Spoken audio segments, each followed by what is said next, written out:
네, 이번 참사와 관련해 취재 기자와 함께 조금 더 이야기 나눠보겠습니다. 스튜디오에 이하영 기자 나와 있습니다. 이하영 기자, 현재 사고 수습 상황은 어떻습니까? 네, 참사 사흘째인 31일 국토부는 사망자 179명 가운데 174명의 신원을 확인했습니다. 지문대조로 신원을 확인하는 작업을 진행하고 있습니다만 유가족과 DNA 불일치 등으로 아직 5명의 신원은 확인되지 않고 있습니다. 신원이 확인된 일부 희생자는 각각 연고지 장례식장에서 장례 절차에 들어가기도 했는데요. 나머지 희생자는 현재 공항 경납고에 마련된 임시 영안소에 안치가 돼 있습니다. 네, 사고 원인을 규명하기 위한 한미 합동 조사도 시작됐습니다. 이번 참사의 원인과 경위를 밝혀줄 핵심 증거물이죠. 블랙박스 분석은 어떻게 이루어지고 있나요? 네, 블랙박스는 지금 시험 분석센터에서 표면의 이물질을 세척하고 상태를 확인하고 있다고 합니다. 네. 비행자료 기록 장치는 자료 저장 유닛과 전원 공급 유닛을 연결하는 커넥터가 이 분실한 상태로 발견이 됐는데요. 어떻게 자료를 추출할 건지 등에 대한 기술적인 검토에 들어간 것으로 확인이 됐습니다. 이 블랙박스의 훼손 정도가 심하면은 미국 국가교통안전위원회에 조사를 맡겨야 할 수도 있는데요. 이 위원회가 전 세계 사고 조사를 진행하는 기관이기 때문에 이번 사고 여객기의 블랙박스 해독 작업에만 6개월 이상 걸릴 수도 있다는 관측이 나오고 있습니다. 네.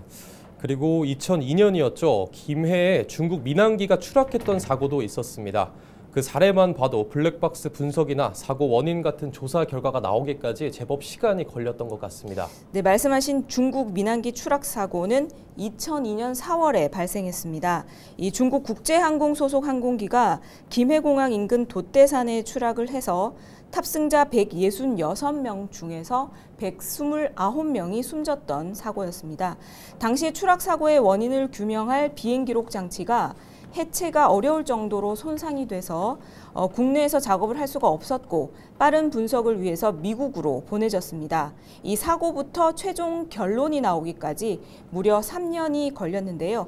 그렇게 본다면은 이번 사고 여객기의 블랙박스를 미국으로 보내 해체하고 또 해독하는데 6개월가량이 걸린다고 봤을 때 역시 최종 사고 원인이 규명되는 데는 적지 않은 시간이 걸릴 것이라고 예측할 수 있습니다. 네, 그렇군요.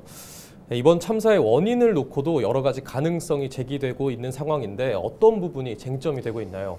네, 사고 당시 영상을 보면 여객기가 활주로 끝에 있던 이 콘크리트 구조물과 충돌하면서 폭발을 했습니다. 이 구조물이 참사의 한 원인으로 지목이 되고 있는데요. 이 로컬라이저라고 하는 이 구조물은 비행기의 안전한 착륙을 유도하는 시설입니다.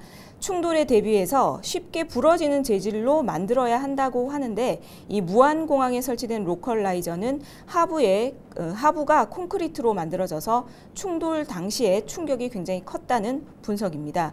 국토부는 이 로컬라이저가 규정에 맞게 설치됐다고 해명은 하면서도 이번 사고의 관련성에 대해서는 항공철도 사고조사위원회에서 종합조사할 계획이라고 밝혔습니다. 네, 끝으로 유가족에 대한 지원은 어떻게 진행되고 있나요? 네, 사고가 난 항공기는 약 10억 달러, 하나로 1조 4천억 원 규모의 배상 책임보험에 가입돼 있는 것으로 확인이 됐는데요. 제주항공은 이를 기반으로 희생자 지원에 신속하게 나서겠다고 밝혔습니다.